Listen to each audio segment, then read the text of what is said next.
Il y en a qui détestent le shopping, d'autres qui manquent d'idées ou qui achètent toujours la même chose. D'autres encore qui s'habillent comme il y a 10 ans, on ne change pas une équipe qui gagne. Si vous êtes atteint de l'une de ces pathologies, il est peut-être temps de vous faire accompagner, car oui, ça se soigne.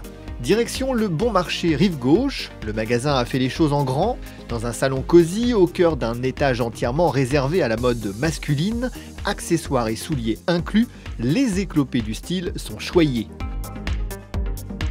Une fois que vous aurez franchi la porte, vous ne serez jamais plus le même.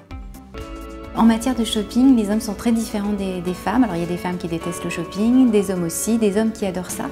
Mais en général, les hommes, quand ils trouvent une pièce qui leur va, achètent toujours la même chose en multiples exemplaires. C'est enfin le jean qui nous va, pendant 15 ans ce sera le même, ce sera la même chemise blanche dupliquée en 20 exemplaires pour la saison et pour les chaussures pareil. Donc parfois ils en ont marre, parfois c'est leur femme qui se lasse. Et puis eux-mêmes aussi veulent changer, réalisent qu'on peut aussi s'amuser avec la mode sans pour autant être un hipster, avoir l'air d'un modeux entre guillemets. Relooking complet ou coup de pouce, ce que l'on vient chercher ici, c'est le conseil bienveillant d'un pro du style. Chercher dans le stylisme personnel un accompagnement quand ils ne savent pas ce qui leur va, quand ils ne savent pas comment se mettre en valeur. Il y a tellement d'offres actuellement, y compris dans la mode homme, qu'on peut comprendre qu'ils soient perdus. Dans le personal shopping, il y a Personal. Le but du jeu est de trouver votre style, pas de vous déguiser. Avant la séance, un entretien permet de faire le point sur vos attentes, ce que vous aimez ou détestez. Quand on fait une démarche de stylisme personnel, c'est pour être, entre autres, pour être surpris. C'est d'être guidé vers des pièces vers lesquelles on ne se dirigerait pas. C'est se surprendre et se voir autrement.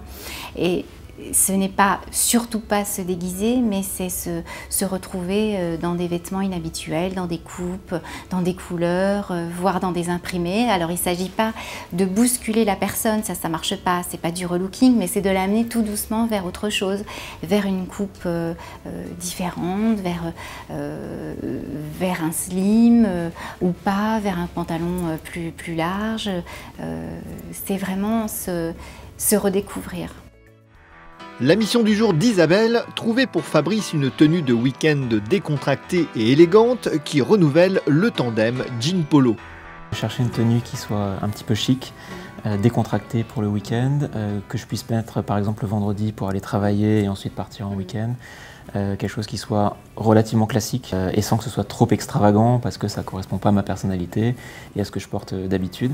Donc voilà, après c'était l'idée de me faire découvrir certaines marques ou certains produits, voir des couleurs que j'ai pas l'habitude ou le réflexe d'aller chercher en magasin. Voir un œil extérieur, un avis, des conseils aussi sur comment s'habiller en fonction de la morphologie, en fonction de mon mode de vie. Et puis voilà, je me remets entre vos mains pour me guider.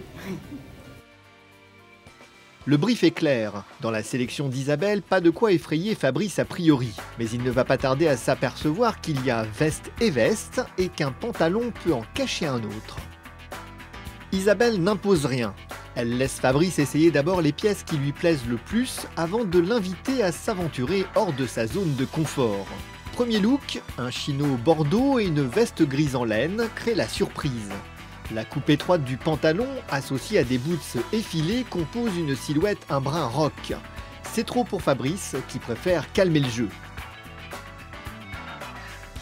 On garde les chaussures, mais on change de style.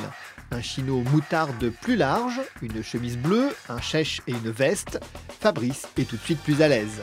Et il découvre qu'une chemise peut se porter autrement qu'avec des rayures sous un costume. Un jean blanc l'hiver, oui c'est très tendance, fité, avec une belle chemise en flanelle et un blouson en cuir velours marine ajusté, il faut admettre que cela a de l'allure. Cerise sur le gâteau, le chèche à carreaux rouges réchauffe la tenue.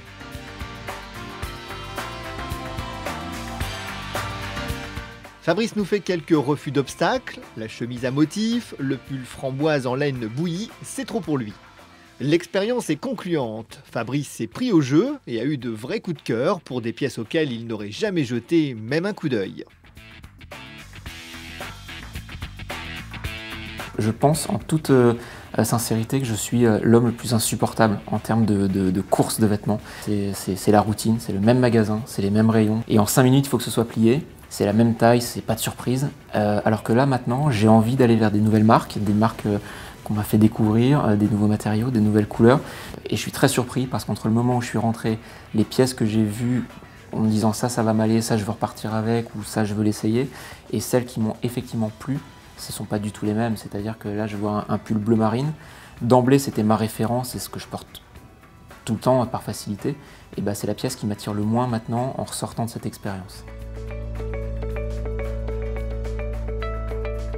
Quand la séance est bien menée, après ça change complètement l'optique de shopping. Ensuite les personnes se débrouillent seules, forcément vont vers autre chose. C'est ça qui est intéressant. Et à tous les âges.